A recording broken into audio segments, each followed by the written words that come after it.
Décédé le 3 avril dernier, le cardinal Christian Toumi a entamé hier son dernier voyage avec la mise en bière à l'hôpital militaire de Douala.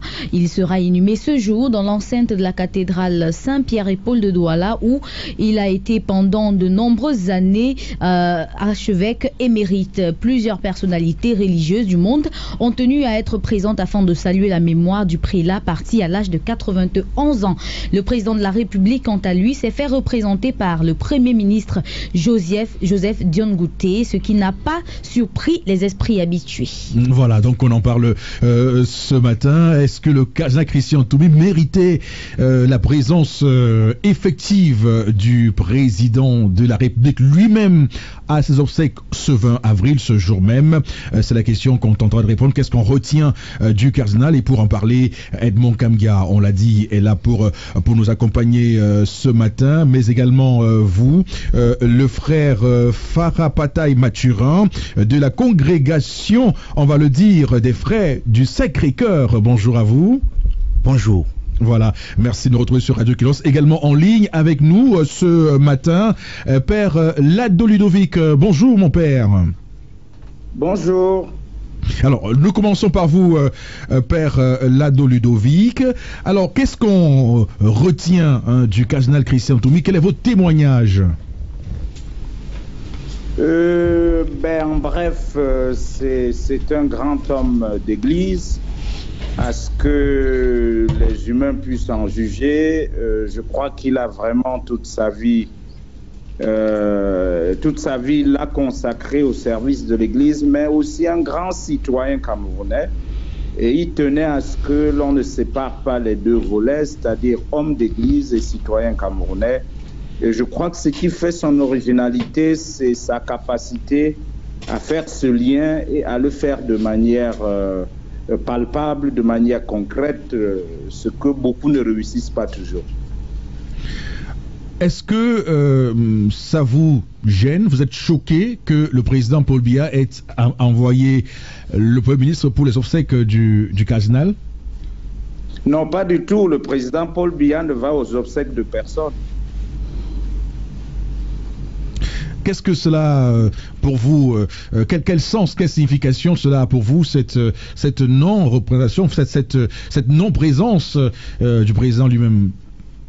Bon, je dirais d'abord que le cardinal, c'était pas un homme politique, c'était un homme d'église, donc on ne peut pas exiger du président, en termes institutionnels, d'être présent à une telle cérémonie. Maintenant, en termes de courtoisie entre les institutions religieuses et les institutions étatiques, il a délégué son Premier ministre. Encore une fois, pour moi, cela tient à la personnalité de l'homme. Le président, encore une fois, le président Paul Biya ne va aux obsèques de personne, même pas de ses proches collaborateurs.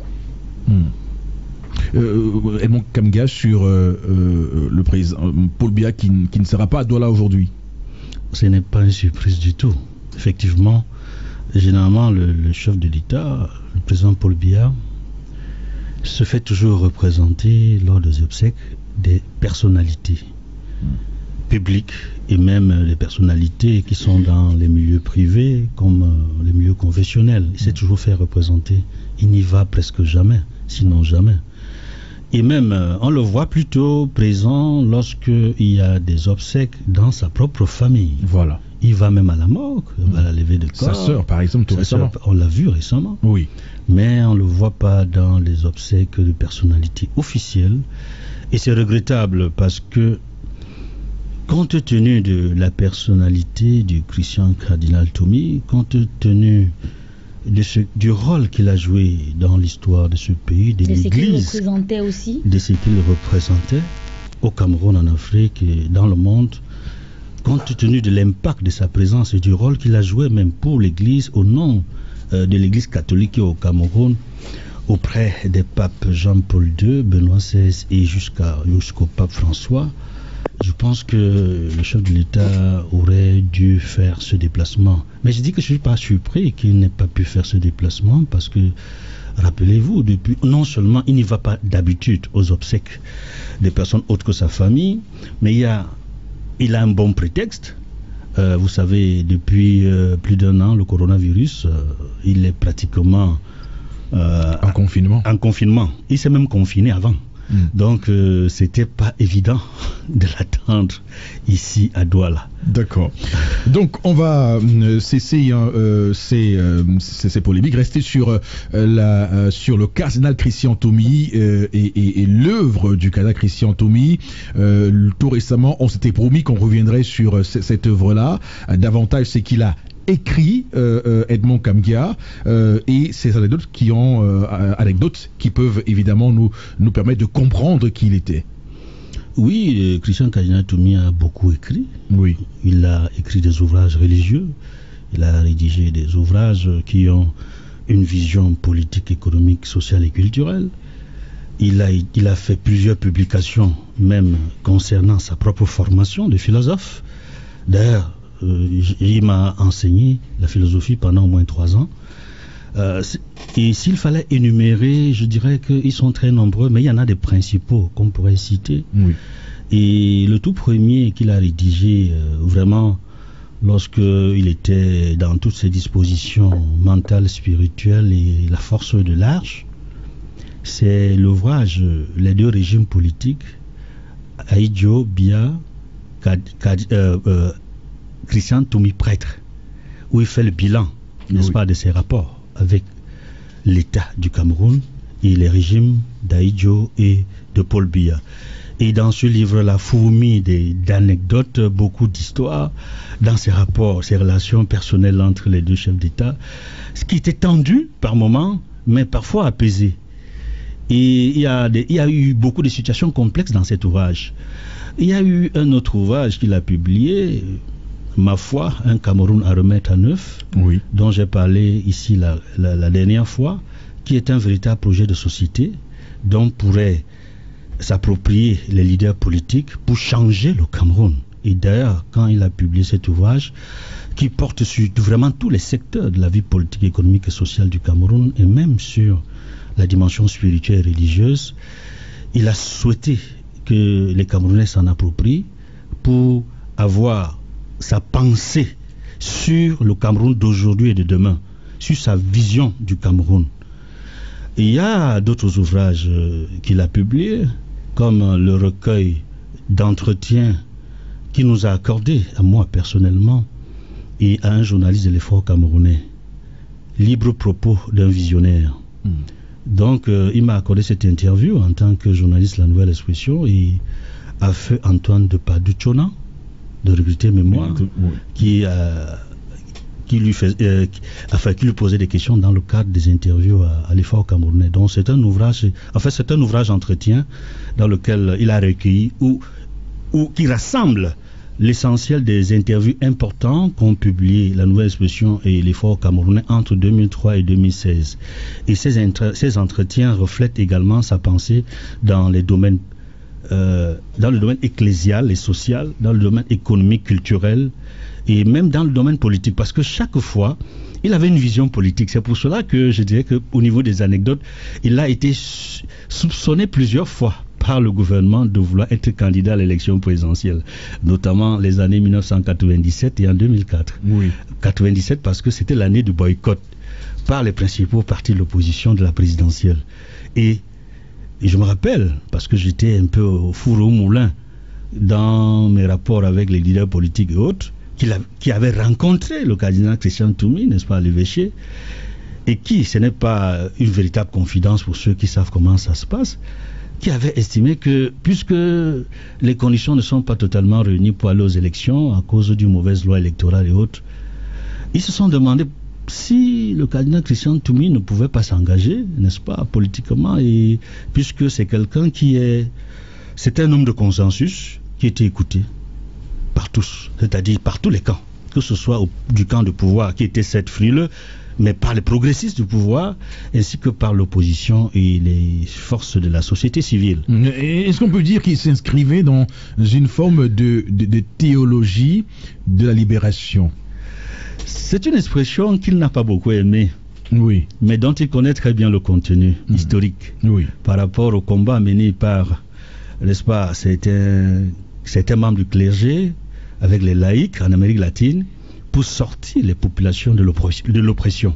Il est d'accord sur le principe, parce qu'il a toujours été contre l'oppression, contre les opprimés, contre tout ce qui était fait pour opprimer les gens. Il était pour la libération des énergies et il souhaitait que les peuples soient écoutés, que les populations soient écoutées partout où ces populations-là se trouvent.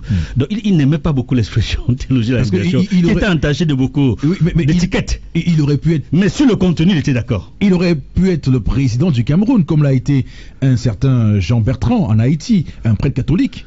Oui, c'est ce que souhaitait une bonne partie des forces de l'opposition. Mais il leur a toujours répondu qu'il est un prince de l'église catholique romaine et que si jamais il devait être candidat, il fallait l'autorisation de Rome.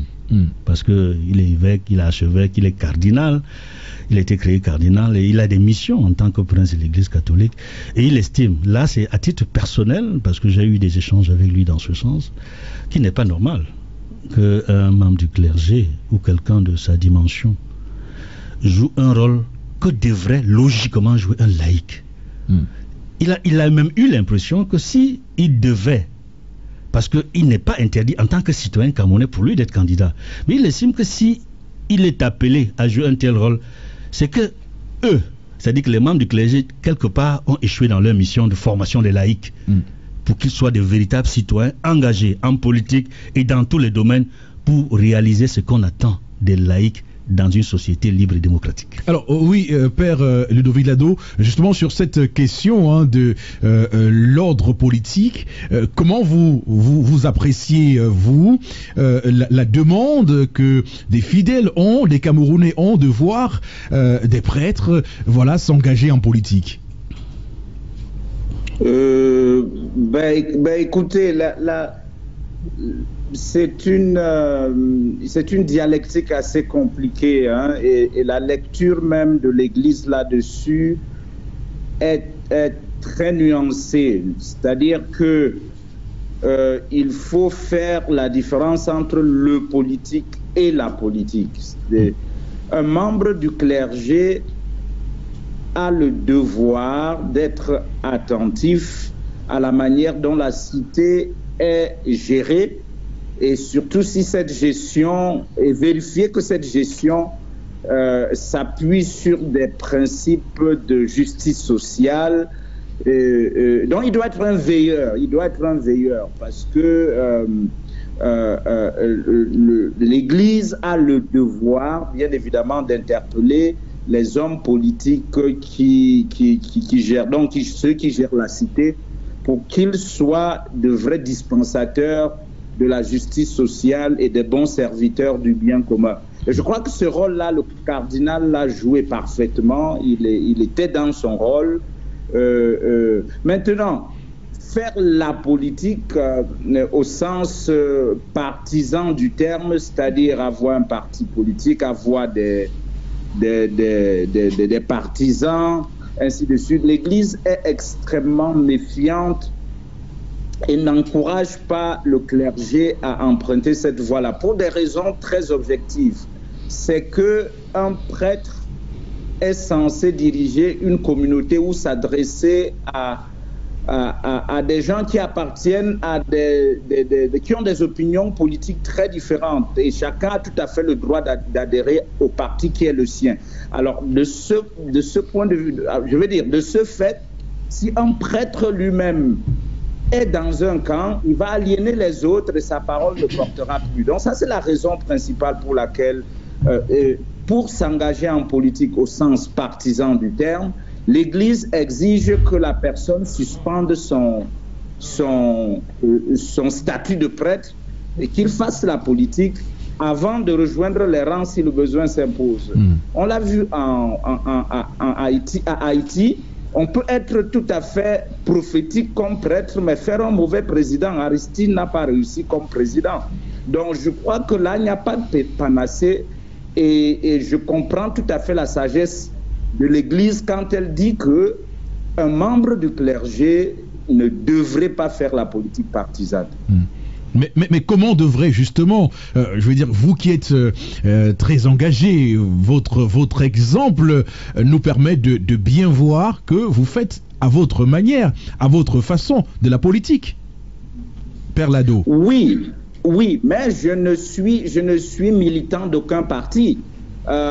Et souvent, mon discours porte sur les conditions de possibilité d'une vraie démocratie au Cameroun. Et c'est ce que le cardinal faisait aussi. Je ne prêche pas pour une chapelle. Et souvent, si je suis très dur à l'égard du régime en place, c'est justement parce qu'ils ont pris en otage le cadre politique qui devrait favoriser un jeu équitable pour tous les acteurs politiques. Mais je n'ai pas de chapelle politique, je n'en ai pas le droit. Alors, je rappelle évidemment que c'est une anecdote que nous racontait Henriette Ekoué il y a quelques jours sur Elecam. Lorsque le conseil électoral a été établi, il a été demandé, la présidente de la République a demandé au cardinal Christian Toumi de faire partie des membres du conseil électoral, et il leur a dit, d'ailleurs, il a dit Henriette Ekoué, pourquoi est-ce qu'il a refusé? Il a dit non, que lui, il ne pouvait y être que s'il était le président du conseil électoral d'Elecam. Il comprenait bien qu'il n'avait pas justement à être justement un simple membre du conseil électoral de l'ECAM. Edmond. Oui, cette anecdote est une réalité. Je partage cet avis, l'ayant bien connu dans sa proximité avec les hommes politiques qui l'approchaient, ou alors les forces de la société civile. Parce qu'en réalité, compte tenu de l'envergure de l'homme, compte tenu du rôle qu'il a joué et qu'il pouvait jouer encore s'il était vivant, je pense que c'est pas quelqu'un qui va inaugurer les chrysanthèmes. C'est quelqu'un qui voulait jouer un rôle décisif et porteur. Il n'était pas du type de faire valoir ou faire semblant. Parce qu'un homme de vérité, un homme de justice, un homme de paix n'est pas quelqu'un qui fait semblant. C'est quelqu'un qui fait exactement ce qu'il faut pour obtenir un objectif positif pour le bien commun, ou pour le bien-être social, et culturel de la population. Donc en réalité, effectivement, il avait été sollicité pour jouer un rôle au niveau de l'ECAM, un rôle qu'il a refusé. Mais il s'est trouvé un autre évêque qui a accepté de jouer un rôle à l'ECAM, l'évêque Monseigneur Watio. Et je peux vous dire, Dieudonné Watio avait accepté d'être membre de l'ECAM.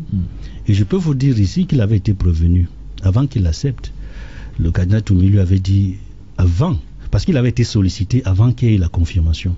Il avait demandé même l'avis du cardinal, qu'est-ce que je fais? Le cardinal lui avait dit exactement ce que l'on peut imaginer, que écoute, c'est la mission pour laquelle tu veux t'engager. Non seulement ça ne va rien apporter pour le Cameroun, connaissant comment ça fonctionne au niveau de l'ECAM, mais sur le plan personnel, peut-être que tu auras quelques facilités, un véhicule, et puis, n'est-ce pas, des perdièmes, des salaires intéressants, mais en tant qu'homme d'église, tu feras du mal à l'église, parce qu'on retiendra qu'un membre de l'église catholique a cautionné la fraude électorale. Ça, c'est une révélation que je vous fais.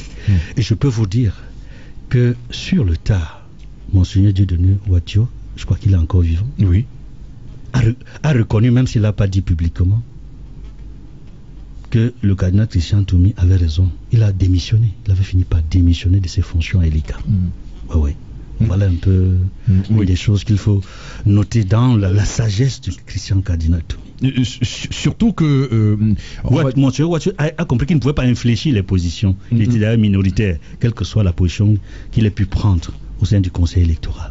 Oui, donc on va s'arrêter là. On marque une courte pause avec nos invités, madame, monsieur. Il y a tellement de choses à dire sur le cardinal Christian Toumi, de nombreuses anecdotes aussi, avec Edmond Kamgia, qui est un des fils spirituels du cardinal, et le frère avec nous ici de la congrégation des frères du Sacré-Cœur, Farah Patey Mathurin, qui va dire également un mot et sur le témoignage qu'il fait, ce qu'il retient du cardinal Christian Toumi. Et en ligne ce matin, le père Ludovic Lado. Restez avec nous, prêtre jésuite, il faut le rappeler. Restez avec nous sur Radio Equinox, madame, messieurs.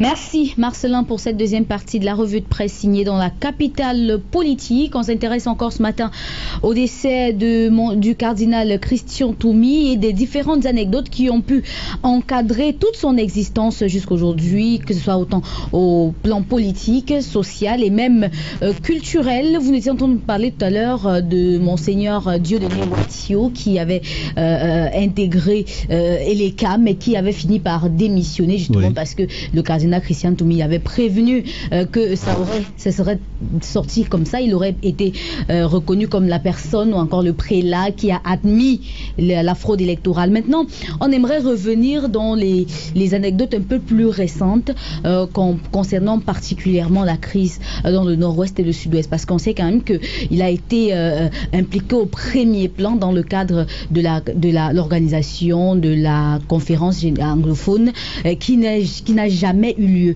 Est-ce que vous pouvez nous expliquer un peu ce contexte-là? Oui, c'est dommage que la conférence générale anglophone n'ait pas pu se tenir, parce que c'était sa dernière priorité.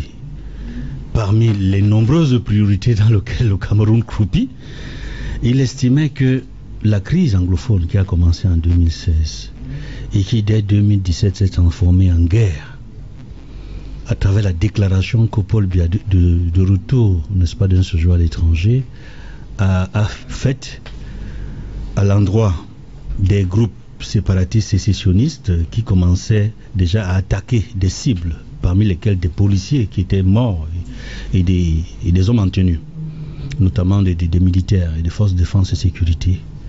Donc le cardinal Toumi avait donc proposé que c'était une conférence générale anglophone qui réunirait des représentants des régions du nord-ouest et du sud-ouest.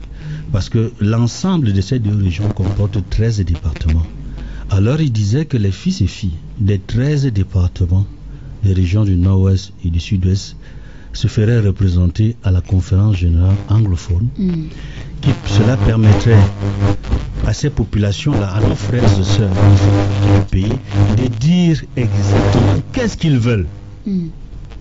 Quel est leur problème, de manière claire et précise, définir leur problème, proposer des solutions et faire en sorte que le gouvernement sache exactement ce qu'ils veulent et les solutions que cette population-là propose. Et à l'époque, lorsque le cardinal Christian Toumi s'était réuni avec les confrères, n'est-ce pas, de l'islam, imam et un pasteur presbytérien, c'était à travers ce projet-là la volonté de ces hommes d'église d'apporter leur contribution à la paix, à la justice, à une solution pacifique et durable à la crise anglophone. Et c'était dans leur conception une première étape qui permettrait de définir les problèmes. S'ils sont politiques, on les indiquerait, s'ils sont d'ordre social, si ça concerne l'éducation, la justice, l'économie, de répertorier l'ensemble des problèmes et d'indiquer les priorités parmi ces problèmes. Et il s'était rendu compte, le cardinal Christian Toumi et tous ceux avec qui il travaillait, que le gros des problèmes concernait la politique, la justice et l'éducation. La politique, c'était sur la forme de l'État. La justice et le droit, parce que le droit, il faut le mettre ensemble. Ça concernait la common law, la place de la common law dans le droit positif camerounais. Et l'éducation, c'était de préserver, n'est-ce pas, le système éducatif anglophone, si on peut le dire ainsi. C'était ainsi, dans les trois secteurs-là, les problèmes qui revenaient. Et à cette époque, il s'était rendu compte, et d'ailleurs, les membres de la conférence générale anglophone, puisque la conférence n'a pas pu se tenir, et puisqu'ils ne pouvaient pas rester ainsi sans rien faire, la conférence a été reportée plusieurs fois, n'a pas pu se tenir, ils ont décidé de faire un travail scientifique.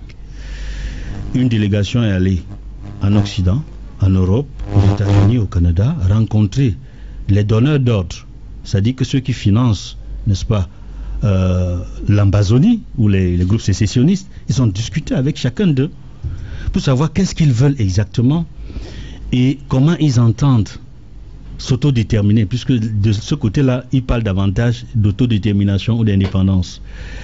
Et le fruit de ce travail scientifique que le cardinal a fait avec l'équipe qui l'accompagnait, c'est qu'à ce moment précis-là, au début de la crise, parce qu'il a un résultat au début de la crise et quelques années après, lorsqu'il y a eu la guerre. Au début de la crise, ils se sont rendus compte que les partisans du fédéralisme étaient majoritaires dans les régions du nord-ouest et du sud-ouest. Les partisans de la sécession étaient très minoritaires. Et les partisans du statu quo, c'est-à-dire une décentralisation annoncée qui n'a jamais été effective, étaient entre les deux. Mais la majorité, c'était les fédéralistes. Mais quand la guerre a été déclenchée, et plus ça a évolué, plus ça a renforcé le camp des sécessionnistes.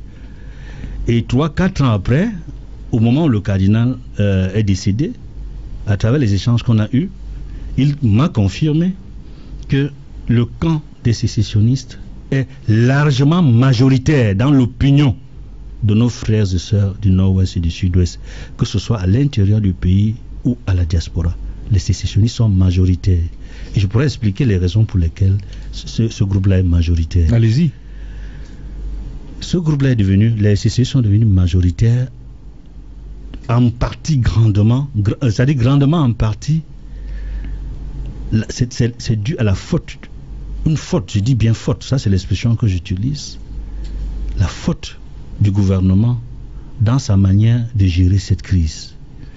Parce que lorsque la crise se déclenche avec les avocats puis les enseignants en 2016, se constitue très vite un groupe qu'on appelle le consortium. Les Agbobala et ses camarades sont comme des porte-paroles du consortium. Il y a des discussions, des négociations qui évoluent, mais à un moment donné, les représentants du gouvernement dans ces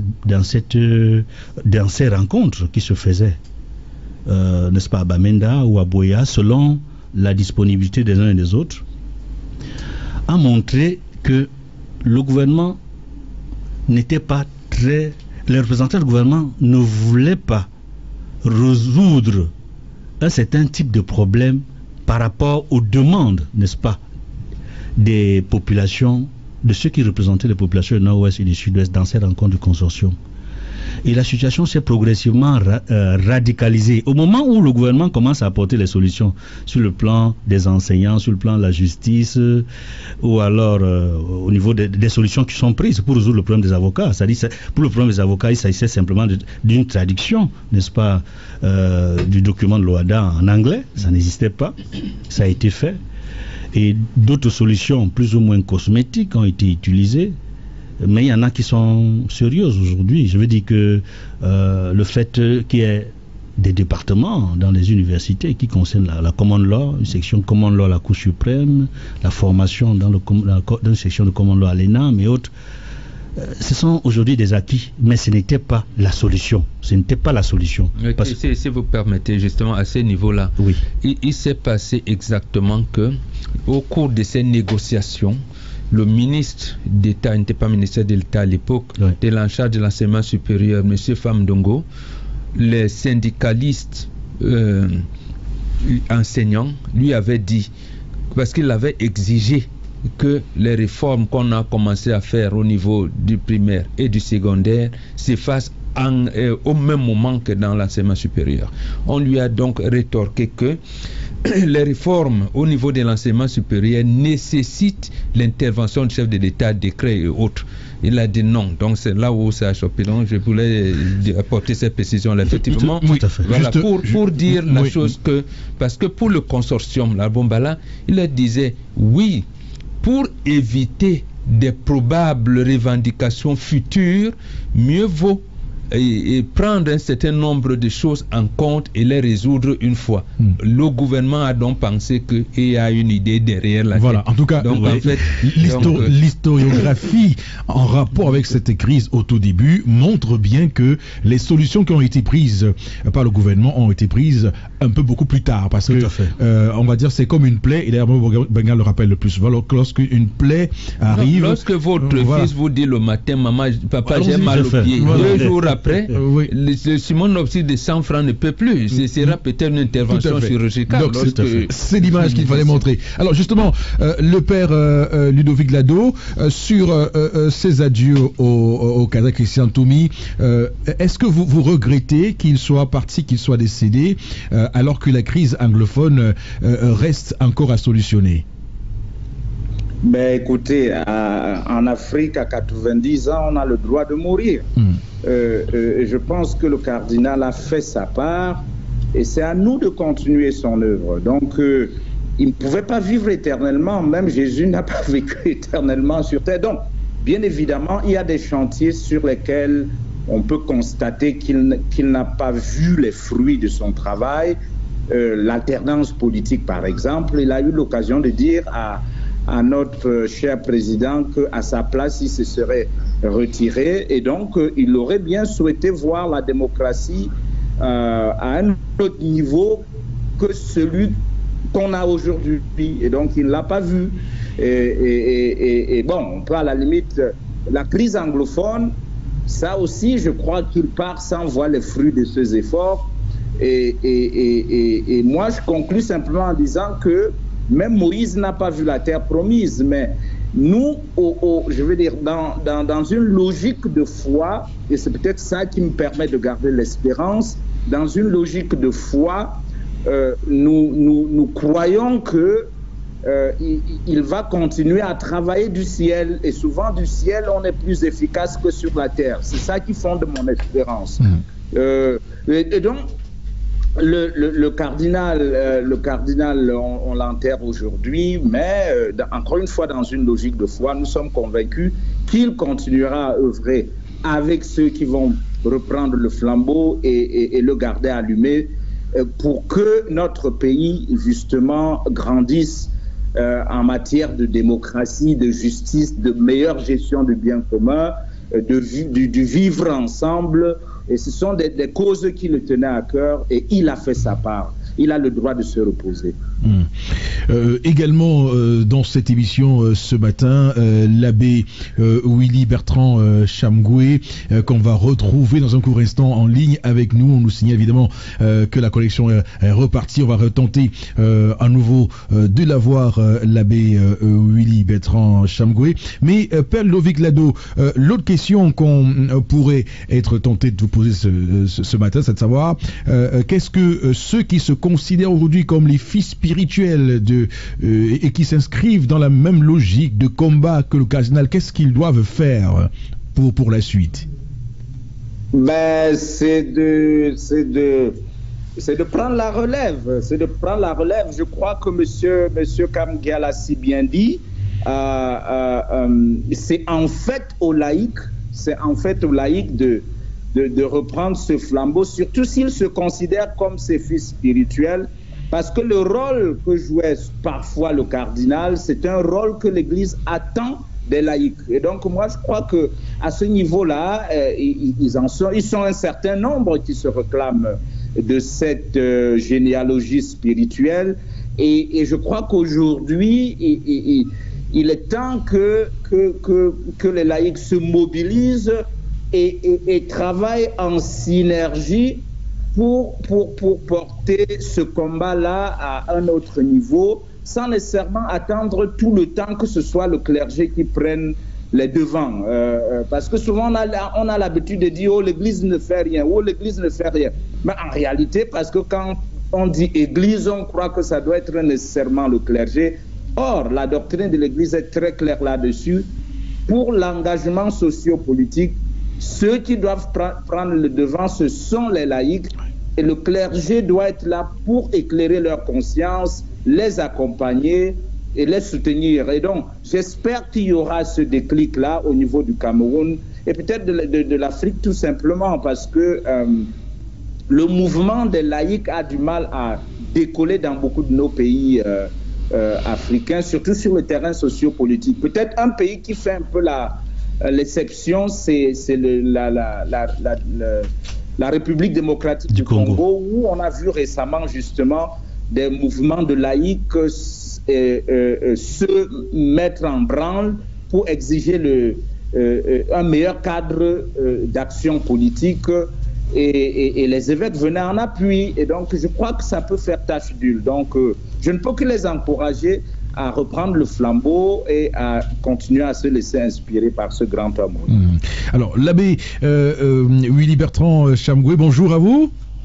Bonjour Eric, bonjour à tout le panel, à mon cher Mbombo, Karine et Edmond qui était là. Vous savez bien, vous êtes mes maîtres à penser journalistique. Hein? Merci pour l'invitation. Voilà. Alors, vous êtes actuellement, on va le dire, à la cathédrale Saint-Pierre et Paul à Douala. Vous préparez déjà, évidemment, cette messe qui va arriver à 10h, la messe officielle, et puis qui va précéder les obsèques du cardinal Christian Toumi. Alors, mais la question, oui, les questions qu'on pose ce matin, c'est de savoir quel est votre témoignage personnel sur le cardinal Christian Toumi, vous qui êtes très proche de lui, et vous qui êtes également, je rappelle, à la radio Veritas.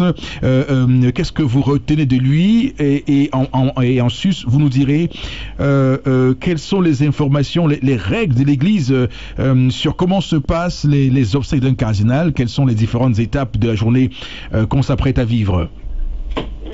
Alors, merci Eric pour cette marque de confiance. Merci de me donner l'occasion aujourd'hui de m'exprimer sur les ondes d'Equinox. C'est toujours pour moi la deuxième messe chaque matin, après ma messe du matin.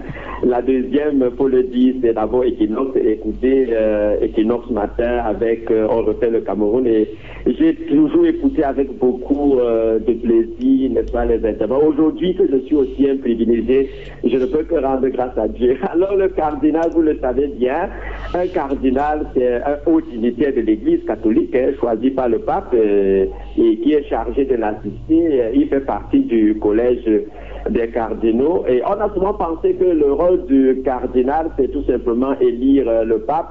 Mais il y a mieux que ça. En dehors d'élire le pape, il y a une mission qui est dévolue aux cardinaux, et cette mission-là tient dans cette phrase forte, lorsque le pape crée un cardinal, il dit « reçoit la barrette rouge » en signe de la dignité du cardinal, oui, mais signifiant d'abord sa disposition à agir avec courage jusqu'à l'effusion de son sang pour accroître la foi chrétienne, pour la paix et pour l'harmonie du peuple de Dieu et pour la liberté et la croissance de la Sainte Église catholique. Alors vous comprenez tout de suite que le témoignage que je peux faire de son éminence, n'est-ce pas, réside dans cette mission du cardinal qui se traduit par son habit rouge, Eric. Vous savez, il faut le souligner pour nos auditeurs, à la différence des évêques qui portent la soutane violette, voyez-vous, les cardinaux portent le rouge, abordent le rouge, qui signifie qu'ils sont capables de donner leur vie pour qu'il y ait la paix dans les deux pays, pour qu'il y ait harmonie, mais pas au sein du peuple de Dieu, pour qu'il n'y ait plus de liberté, qu'il n'y ait plus de justice, et que l'Église de Dieu grandisse. Donc, le cardinal, durant toute sa vie, a donné sa vie, n'est-ce pas, pour qu'il y ait la paix au Cameroun. Il a donné sa vie pour qu'il y ait une harmonie, n'est-ce pas, au sein du peuple de Dieu, pour que l'Église puisse croître. Donc, c'est un homme courageux.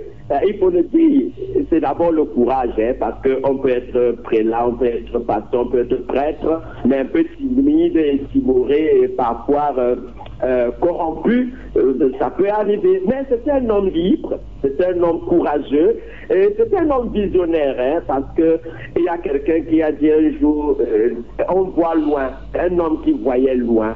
Il voyait le pays si très loin. Voilà pourquoi Edmond parlait tout à l'heure de la dimension politique de sa vie, et le père Ludovic, qui sont des fins historiens, qui peuvent mieux parler de cela que moi. Mais c'est quelqu'un qui voyait loin. La vie de l'Église, il la voyait très loin. La vie de la nation, du peuple camerounais, il voyait cela très loin. Et vous savez bien que on ne peut pas prêcher l'évangile à des personnes qui ont faim. Il fallait d'abord redresser le pays, il fallait d'abord que la population ait de quoi manger. Voilà pourquoi il faisait dans ce qu'on appelle l'ecclésiologie sociale, c'est-à-dire son discours n'était pas un discours désincarné. Ses homélies n'étaient pas des homélies désincarnées. C'était des homélies qui avaient des ancrages dans la vie sociale. C'était des homélies qui avaient pour mission de booster la vie publique, la vie démocratique, la vie, n'est-ce pas, de la nation, et même la vie de l'Église, parce qu'il faut le dire, le cardinal était craint de par sa carrure, sa prestance, mais il avait aussi une éloquence, et une élégance aussi dans sa façon de parler, son bilinguisme, son intelligence, et tout cela lui donnait, n'est-ce pas, de savoir dire ce qu'il a dit, sans avoir peur, sans crainte, parce que c'était un prophète de notre temps. Et il faut le dire aussi, c'était un homme très rigoureux dans la gestion. Je garde aussi cela de lui. Vous voyez, j'ai fait une émission avec lui, il nous disait qu'il a pris le diocèse avec 48 000, je ne le cache pas, dans les caisses du diocèse, et il part en laissant des milliards. Donc, c'est un homme. Et tout cela passe par la rigueur, par la transparence, par l'honnêteté. Et dans l'émission que j'ai faite avec lui, il insistait là-dessus, il savait faire confiance, il savait travailler avec les laïcs. Quand il allait en visite pastorale, il avait deux choses. La pastorale, parce qu'il y avait le conseil économique, n'est-ce pas, le conseil pour les affaires économiques et le conseil pour les affaires pastorales. Il tenait réunion avec ces deux conseils pour voir la vie matérielle de la paroisse, pour voir la vie spirituelle, la vie pastorale de la paroisse. Et il faut le dire, on ne peut pas gouverner une église sans insister sur la dimension matérielle. Le spirituel est là, mais l'église a besoin de fonctionner, il y a les infrastructures. Et il tenait cela avec beaucoup de rigueur, avec beaucoup de transparence. C'était un homme aussi, Eric, qui avait de la hauteur, hein. Comme je l'ai dit tout à l'heure, il savait voir les choses, il savait anticiper, c'était un bon visionnaire, un bon communicateur, c'était un homme logique. Vous savez qu'il a fait la philosophie, il est docteur en philosophie, et sa spécialité, c'est la logique. C'était un homme aussi de partage, il savait bien partager, hein. Le prêtre, c'est d'abord cela, partager, savoir faire recours aux laïcs pour transformer, pour pouvoir permettre à son église d'exister et d'avoir bon ancrage. Donc, pour ma part, c'est un homme aussi, permettez que je le dise, qui était sincère. On lui a prêté parfois des idées tribalistes, mais non, je pense que même si je suis prêtre à Douala aujourd'hui, c'est aussi grâce à cet homme, hein, parce qu'il a toujours voulu que le recrutement, entre guillemets, si vous pouvez le dire comme ça, au séminaire, soit vraiment hétérogène, parce que jusqu'à un moment donné, c'était un peu homogène, hein, je ne voudrais pas rentrer dans des tribus, mais il a voulu universaliser l'église de Douala, qui est aujourd'hui vraiment très cosmopolite, avec les prêtres de tous bords, de tout horizon. On a les prêtres bamilékés qui viennent du nord-ouest, qui viennent du sud, les bétis et tout le reste. Et ça fait donc l'hétérogénéité de notre diocèse, ça fait la fierté de notre diocèse, une belle mosaïque comme ça qui donne vraiment de penser à une église universelle où tous ensemble on peut vivre et être unis. Et c'était ça, je pense aussi, le Dieu veut, l'ardent vœu du cardinal, n'est-ce pas? Et il a travaillé avec tout le monde, hein. Il n'avait pas autour de lui seulement les anglophones. Non, je ne pense même pas qu'il avait des anglophones qui travaillaient avec lui trop, hein. Non, il travaillait avec tout le monde. Il savait former les prêtres, hein, pour le souligner, n'est-ce pas, dans tous les domaines. Et comme il est dit, c'est moi qui peut-être le paraphrase ainsi, vous savez, un évêque sans prêtre formé, c'est comme un général sans militaire. Voilà. Bon père, merci. Alors, Edmond Kamgia souhaite rebondir, Edmond. Oui, je vais rebondir pour renforcer ce que vient de dire l'abbé William, oui, au niveau du service et la dimension sacrifice jusqu'au martyre d'un cardinal. Parce que la vie et l'œuvre du cardinal Christian Toumi a été essentiellement au service de l'Église et un sacrifice jusqu'au martyre. Parce qu'il faut distinguer quand un cardinal est créé, quand un cardinal est créé, parce que le cardinal Christian Toumi a été créé cardinal, c'est l'expression, hein, créé, on crée. Le pape Jean-Paul II crée le cardinal Christian Toumi le 28 juin 1988. Il est resté jusqu'à sa mort, l'unique, le seul cardinal du Cameroun. Et je vais expliquer pourquoi on n'a pas pu avoir un autre cardinal. Je vais expliquer également pourquoi il y a eu la dimension sacrifice jusqu'au martyr. Et le cardinal Christian Toumi a vécu les derniers mois de sa vie une bonne partie du sacrifice et du martyr. J'invite les gens à lire sa dernière publication, maintenu en captivité. Lorsqu'il a été arrêté par les ambazoniens récemment, lorsqu'il était en mission, il souhaitait que le chef d'Insa retourne à sa chefferie et qu'il y ait un peu plus de paix au niveau d'Insa. C'est dans la ville de Kumbo. Il a été arrêté par un groupe de sécessionnistes. Et dans ce livre-là, il rappelle un peu les conditions de sa détention, comment il a vécu et comment ça s'est achevé par la mission que les ambazoniens lui ont donnée de transmettre auprès du gouvernement camerounais pour que, s'ils veulent que la situation s'apaise. Quand je parle de la dimension sacrifice, tout à l'heure, l'abbé William expliquait un peu la soutane rouge. Oui. Ce sont les cardinaux qui mènent la soutane rouge. Ça signifie qu'ils doivent, dès lors qu'on les crée cardinal et qu'ils portent ces soutanes, cela signifie qu'ils doivent suivre le Christ jusqu'au sacrifice suprême, jusqu'à verser leur sang pour le Christ, pour la mission du Christ. Et je disais donc tantôt que dans les derniers mois de sa vie, on a pu voir, il y a eu beaucoup d'autres occasions où il a fait beaucoup de sacrifices, les gens n'ont pas vu. Mais ce que les gens ont vu à la fin là, parce que en fait, ce n'était pas la première fois que le cardinal allait dans les régions du nord-ouest, du sud-ouest, alors qu'il y avait la guerre entre 2017 jusqu'à 2021. Il est allé plusieurs fois pour essayer de parler avec les ambazoniens, les sécessionnistes, pour leur dire arrêtez ça. La solution n'est pas l'option militaire. Et il allait également du côté du gouvernement, des forces armées, pour leur dire ce n'est pas la solution. Je dis il est allé dans les deux camps pour leur dire ce n'est pas la solution, l'option militaire. Il demandait aux ambazoniens arrêtez avec cette guerre, c'est-à-dire les armes que vous utilisez là, vous ne pouvez pas faire le poids face aux forces de défense et de sécurité qui ont tous les moyens pour vous écraser. Et il allait également du côté des forces de défense et de sécurité pour vous dire votre mission n'est pas de tuer d'autres Camerounais, c'est de protéger les Camerounais, c'est de veiller à la sécurité des biens et des personnes. Et ceux-là que vous tuez là, ce sont d'autres Camerounais. C'est pour cela qu'il insistait sur la nécessité à ce que le règlement soit pacifique. Maintenant, c'était pour vous dire que quand il va ainsi discuter sur le terrain avec des acteurs en guerre, ça veut dire qu'il est prêt à mourir. Quand il a été pris en captivité par ce groupe de sécessionnistes, on pouvait le tuer. Il était prêt à mourir. C'est ça. Il n'y a qu'un cardinal, c'est-à-dire c'est dans la mission du cardinal, il faut se retrouver dans des situations où ta vie est en danger parce que tu veux la paix. Pourquoi il n'y a pas eu d'autres cardinal au Cameroun? Oui, ça c'est une belle question. Oui. Je tenais à le dire parce que c'est un sujet très important. D'abord, je peux vous dire qu'on attendait un nouveau cardinal au Cameroun quand Christian Toumi a eu 80 ans. Parce qu'il y a les cardinaux électeurs et les cardinaux non électeurs. Quand vous atteignez 80 ans, vous ne pouvez plus élire un prochain pape.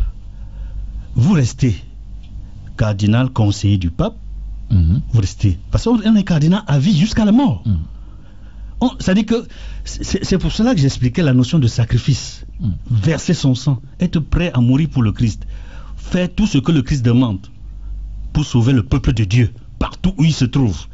Donc, quand il a eu 80 ans, normalement, Rome et l'église catholique qui est au Cameroun s'est mis à chercher pour voir parmi les évêques et les archevêques quelqu'un qu'on pouvait proposer pour être de moins de 80 ans pour être un autre cardinal.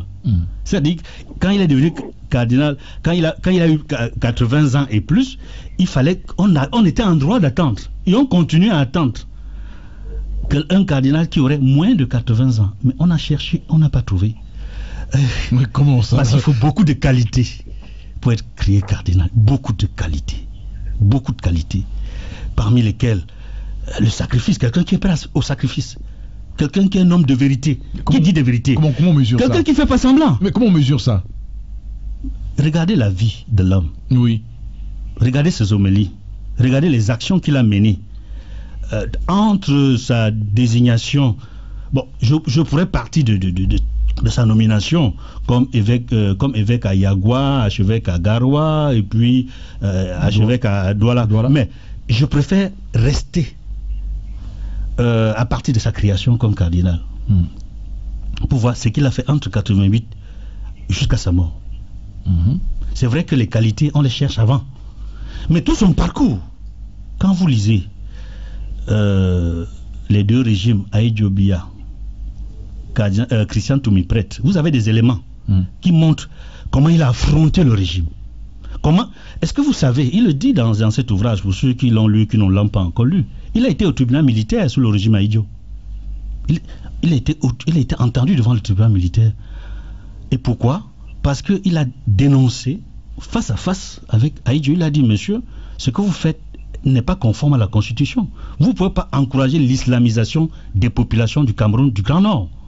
La Constitution dit clairement, valide la liberté de culte. C'est-à-dire que pas de discrimination, chaque Camerounais est libre d'aller dans la religion de son choix. Liberté de culte, liberté de religion. Or, il s'est rendu compte que le président Ahidjo, de regretter mémoire, a encouragé les actions qui étaient menées par des musulmans pour forcer les populations à adhérer à l'islam, même celles qui ne voulaient pas. D'accord. Oui. D'accord, merci. Ça, c'est l'un des éléments. Des éléments. Oui. Si, il a affronté ce tribunal militaire. Il pouvait se faire arrêter, même condamner, mais il se fait même condamner à mort. Mais il n'a pas eu peur. Ça, c'est avec Ahidjo. D'accord, on a bien compris. Alors, l'abbé Willy Bertrand, on va peut-être vraiment dérouler à quoi on s'attend aujourd'hui pour cette journée qu'on s'apprête à vivre à Douala. Sur les séquences, les étapes de cette journée. Pour bien comprendre, parce que c'est quand même un événement, on va dire, exceptionnel. Un cardinal qui est donc décédé, on n'a pas connu ça avant. Est-ce que c'est pareil que pour les évêques qui meurent? Les simples évêques? Tout à fait. Oui. Tout à fait, Eric. C'est pareil aussi même pour les prêtres. Hein. C'est une messe comme celle qui est d'habitude dite. Hein. La seule différence, que nous sommes là dans une messe de requiem, des funérailles. Ici, pour le cas d'espèce, c'est le cardinal Christian Toumi. Donc la messe va se célébrer normalement, comme cela est prévu par le rituel catholique, par la liturgie, par les canons, mais seulement que l'Église a prévu pour cela une restriction au niveau de la prière pour des évêques. Il n'y a pas une messe pour le cardinal. Il est évêque avant d'être cardinal. Voilà donc pourquoi la messe est célébrée pour les évêques, c'est-à-dire un évêque défunt. Parce qu'il y a la messe pour un prêtre défunt, comme il y a la messe pour les chrétiens défunts. Donc cette messe est célébrée pour un évêque défunt qui est décédé. Donc, pour dire sommairement, mon frère, il n'y a pas de particularité. Et ces particularités, il y en a, c'est tout simplement dans le faste et la solennité, dans le triomphe, l'hommage qu'on réserve à ce féru de la foi, du courage et du rayonnement politique et même ecclésial de notre pays. Vous allez voir la présence du représentant du chef de l'État. Cela va impliquer tout un déploiement militaire. Tout à l'heure, quand j'arrivais là, j'ai marché à pied, parce que on a déjà scellé la route bouclée partout. Et les militaires je disais tout à l'heure à mon vigile ici que ce n'est même plus notre deuil, c'est devenu le deuil de l'État, parce que, voyez-vous, c'est ça la différence tout simplement.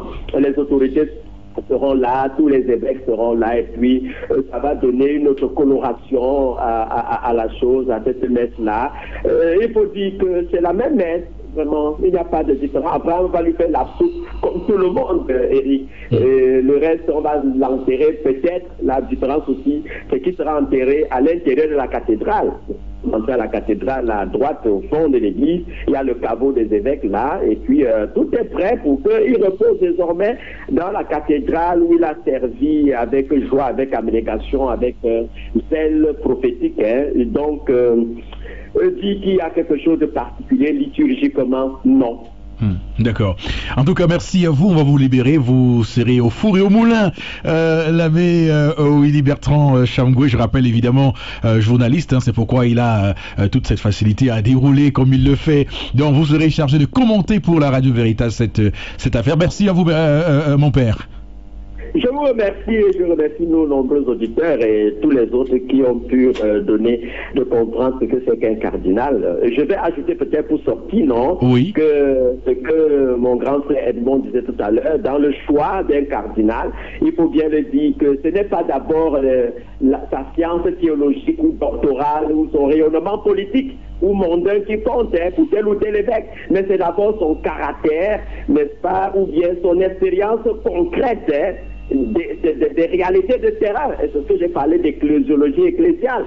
et en particulier pour les plus pauvres. Voilà pourquoi mon grand-père Edmond, quand il a parlé de sa détermination, j'ai fait une émission avec mon frère Samien Cléda qui revenait là-dessus, sa volonté manifeste à défendre, n'est-ce pas, le fait qu'on voudrait islamiser le Nord alors qu'il était là de force, de gré ou de force. Il a dit non, il faut laisser, n'est-ce pas, la liberté religieuse se répandre. Donc, nous honorons cet homme-là. Voilà des qualités qu'on recherche. On n'a pas besoin d'abord des grands discours. Et le pape François lui-même revient là depuis. Il ne prend pas les évêques au nom de leur sacro-saint théologique, doctorat et tout ça. Non. On veut un pasteur, c'est-à-dire gagner la cause des fidèles, qui se donne, qui ne se livre pas des abominations, à des corruptions, à tout ce que nous connaissons aujourd'hui, qui mine l'Église, qui détériore l'Église et qui détruit même l'Église. On a besoin des gens qui sont capables, comme on l'a dit tout à l'heure, de donner leur vie pour l'Église et pour la nation. Voilà donc pourquoi nous saluons la mémoire d'un tel homme et nous lui rendons cet hommage mérité en sachant que nous sommes dans l'espérance parce que le Seigneur ne peut pas nous laisser orphelins. Il trouvera toujours des personnes acquis à sa cause, des personnes dévouées, déterminées pour continuer l'œuvre de la mission, parce que la mission ne s'arrête pas avec le cardinal. Et lui-même, il a dit de prier pour que je meure. Et il disait que si quelqu'un meurt, c'est qu'il a fini sa mission. Alors le cardinal finit sa mission, à nous de continuer la nôtre et de relever le défi, le challenge qui nous a laissé. Alors, l'abbé Willy Bertrand, il faut dire que vous faites de très belles homélies aussi. Peut-être aussi un mot pour les fidèles de votre paroisse ce matin? Alors, je salue la paroisse Saint-Ignace d'Antio de Youpoué, où je suis vicaire, et puis, avant d'être directeur du programme de la radio, un prêtre est d'abord ancré dans sa paroisse, il est d'abord défini par sa paroisse.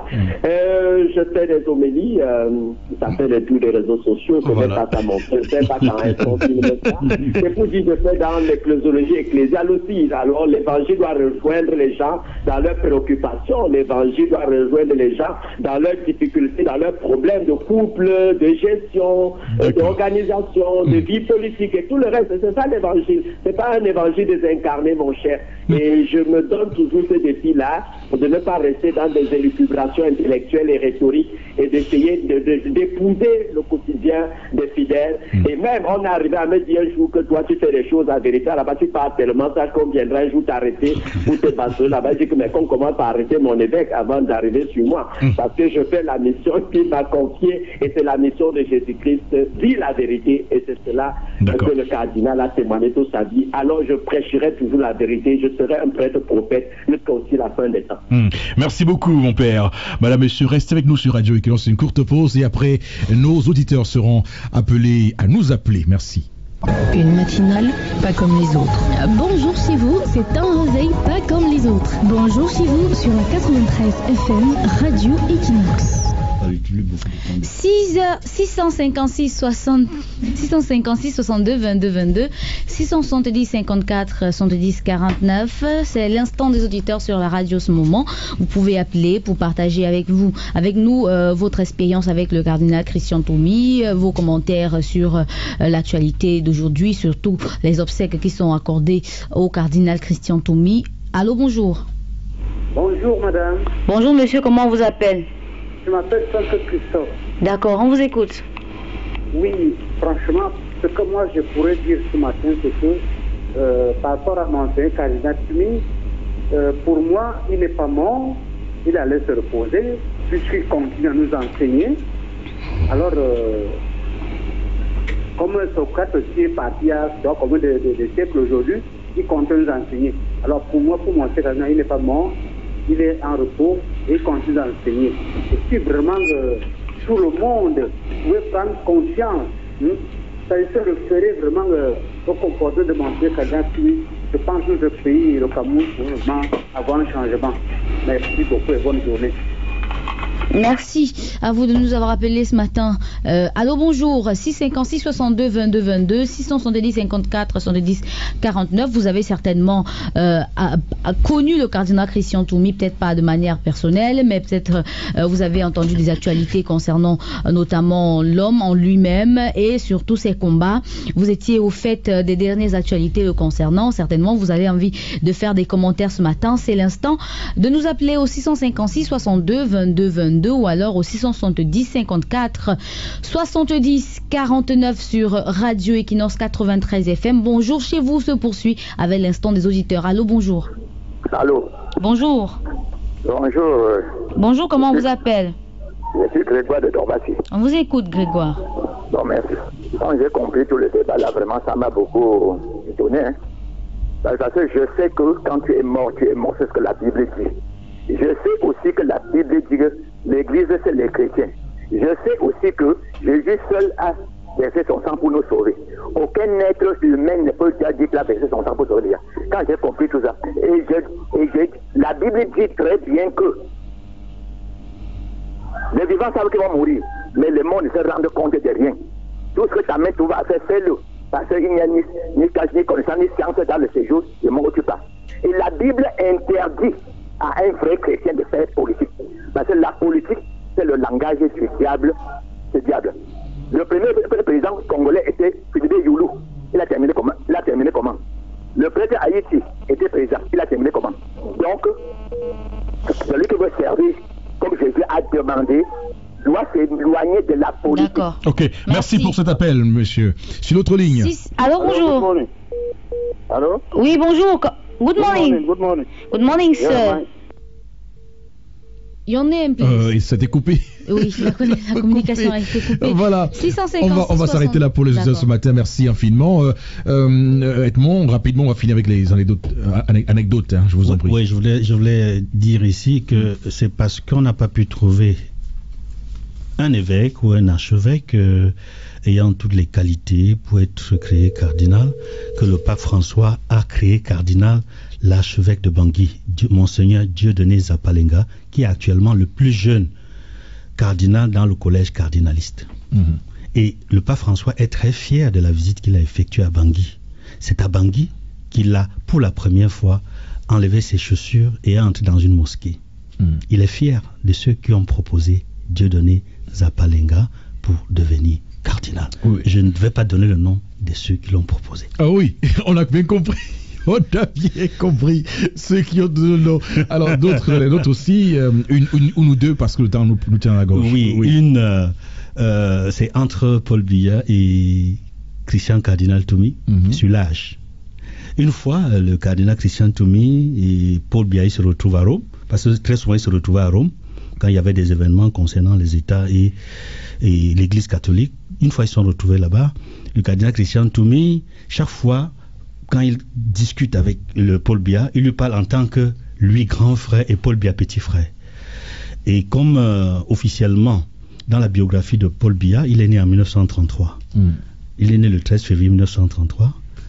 Cardinal Christian Toumi est né le 15 octobre 1930. Donc, le cardinal Christian Toumi estime qu'il a 3 ans de plus que Paul Biya. Donc, chaque fois qu'il rencontre Paul Biya, il lui dit petit frère. Tu sais, un jour, Paul Biya vraiment, apparemment, ça ne lui plaît plus d'être appelé petit frère. Il dit, mais tu es sûr que tu es mon grand frère? C'est ce qu'il lui dit. Est-ce que vous êtes sûr que vous êtes mon grand frère? Oui. Le cardinal Christian Toumi lui dit, mais oui, puisque votre biographie officielle dit que vous êtes né en 1933. Je suis votre aîné de 3 ans. Ah, vous dites bien ma biographie officielle. Hein? C'est mon âge de l'école. Attention. Vous n'êtes pas sûr que vous êtes mon grand frère. C'est extraordinaire ça. Et une autre encore, je vous en prie. Oui, il faut dire que en fait, Christian Cardinal Toumi, c'est quelqu'un qui a beaucoup apporté à l'Église catholique, au Cameroun, à l'Afrique et j'allais dire qui a vraiment été un modèle pour beaucoup d'évêques, pour beaucoup de prêtres, pour beaucoup d'archevêques. Je voudrais simplement dire que grâce à Cardinal Toumi, nous avons eu beaucoup d'évêques. Il a formé beaucoup de prêtres qui sont devenus des évêques, qui sont devenus des archevêques et des personnalités qui sont respectées au Cameroun, en Afrique et partout à travers le monde. Il a même formé beaucoup de laïcs qui jouent un rôle important au sein de l'Église catholique. Bon, je tenais seulement à dire que si on devait faire le bilan des hommes qu'il a formés, des prêtres qu'il a formés, qui sont devenus évêques et archevêques, ils sont très nombreux. Voilà. Au Cameroun et partout en Afrique. Et qui le reconnaissent. Et qui le reconnaissent. Et qui sont reconnaissants envers lui. Qui témoignent publiquement. Malheureusement, très peu témoignent. public. Très témoin publiquement. Oui. En tout cas, c'est malheureux d'être comme ça. Et pourtant... Mais ils sont là, beaucoup sont là. Beaucoup sont là depuis hier. Ils sont évêques et archevêques, ils sont là dans le collège, dans le cadre de la conférence épiscopale nationale du Cameroun. Je connais beaucoup d'évêques qui sont là, qui sont déjà là et qui sont là, qui sont devenus évêques et archevêques grâce. Mais il y en a que vous connaissez très bien, Monseigneur Samuel Cléda. Oui. C'est grâce au cardinal Christian Toumi qu'il est là. D'ailleurs, qu'il a été évêque, qu'il a été prêtre, c'est lui qui l'envoie en formation. D'ailleurs, il est évêque de Batouri, puis il est archevêque coadjuteur à Douala. Pour lui, c'est clair, c'est clair. Beaucoup estiment que Monseigneur Cléda fait tout comme le cardinal Christian Toumi. Oui, il a des prises de position, c'est un homme de vérité, et puis je crois que il a à l'image de son mentor. Bon, je vais citer quelques autres noms qui sont connus. Monseigneur Bormis, oui, qui a été évêque auxiliaire ici à Douala, et puis évêque des Écarts avant son décès. Monseigneur Jean Bosco Ntep, vous le savez, ce sont les produits du cardinal Christian Toumi. Il y en a beaucoup d'autres. Alors bon, Robéguin, on va terminer avec vous parce que on a vu cette image du cardinal Christian Toumi arborer une tenue traditionnelle et des on va dire des apparats traditionnels. C'était quoi pour vous? Comment vous avez d'abord compris cette image du cardinal Christian Toumi retourner aux sources? C'est ça? Que fait quoi? On retourne avec ses ancêtres. On peut avoir servi Bouddha, Jésus, et Mahomet, tout ce que vous voulez. On finit par retourner à ses propres ancêtres. Et je pense que Bernard Bédadier l'avait dit dans son œuvre Climbier. Un enfant qui allait à l'école en Occident, il lui a dit, les autres, on lui donnait le Mintumba, tout ce que vous voulez. Bon, il n'y a pas le Mintumba en Afrique de l'Ouest, mais c'est une manière de parler. Il lui a dit, mon fils, sache que puisque le plus grand arbre chez nous, c'est le baobab, lorsque l'épervier s'éveille le baobab, ses plumes finissent par tomber au sol. Donc, il faut te rappeler que tu vas en France, mais ton territoire, c'est ici. C'est ce que Christian Toumi nous a laissé. Parce que même celui qui a créé le christianisme, Constantin le Grand, on a beau dire, vers la Jérémie, on veut dire, oui, mais il a fini par être christianisé. Donc, quand nous avons donc des personnalités comme Christian Toumi, il faudrait que l'histoire retienne qu'il a fini par se réconcilier avec ses ancêtres. Et quand on se réconcilie véritablement avec ses ancêtres, avec un certain âge, vous ne restez plus longtemps en vie, de peur de vous salir. Ça veut dire qu'il savait? Oui, il savait. C'est-à-dire que pendant tout ce cheminement, une fois d'abord son enlèvement, le dernier, on lui a bien dit il faut passer par le Noun pour aller au village. Il a dit non, je préfère prendre. Comme il a dit, l'engagement religieux, c'est que même s'il faut que je meure comme Jésus. Mais il avait pris cette route-là qui était moins sécurisée. Il a dit non, moi je prends, je vais leur dire de se réconcilier avec leur faune et ce n'est que moi qui peux le leur dire. S'ils veulent, ils me tuent. Mais également, il allait se réconcilier. C'était un travail que moi je suivais depuis environ 2 ans. Il le faisait régulièrement, comme il disait. C'est-à-dire, quelquefois, il appelait les Shoayabo en lui disant, cher ami, vous gagnez quoi à tuer sur les gens? Vous gagnez quoi à monter les gens contre les autres? Et il blâmait. Donc, quand quelqu'un est sur le langage de la vérité et de la justice, il marche la tête haute. En tout cas, merci infiniment à vous d'avoir été là ce matin pour évoquer ce dernier voyage du cardinal Christian Toumi. Edmond Kamga, vous qui êtes un fils spirituel, vous allez vivre une journée particulière, on imagine. Vous êtes en noir aujourd'hui. Oui, depuis hier d'ailleurs. Non, je souhaite de lui qu'il reste comme un de ses aînés dans la profession, professeur Titi Mouel. L'un que gars que Toumi a dit, quand il avait dit au Monseigneur Watoles, on a laissé Titi Mouel qui a dirigé la commission justice et paix. Il peut mieux nous représenter là-bas.